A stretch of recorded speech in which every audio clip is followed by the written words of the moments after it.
2024 NDAৰ চৰকাৰী হ'ব 2026 চনৰ আজি আৰম্ভণিৰ দিনটোত মুখ্যমন্ত্ৰী ডক্টৰ হিমন্ত বিশ্ব শৰ্মাই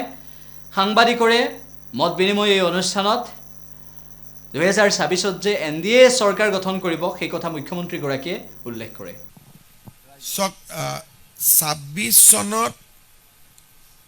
বিজেপি জিকাটো মই নাভাবো যে কিবা সমস্যা আছে কাৰণ মানুহৰ মাজত আমি থাকো আৰু মানুহৰ পালছটো অলপ চলপ বুজিবও পাৰো নাম্বাৰ অফ সিটস মই প্ৰেডিকশন নকৰো কিন্তু সৰকাৰ এনডিএৰ হ'ব সৰকাৰ বিজেপি হ'ব তাত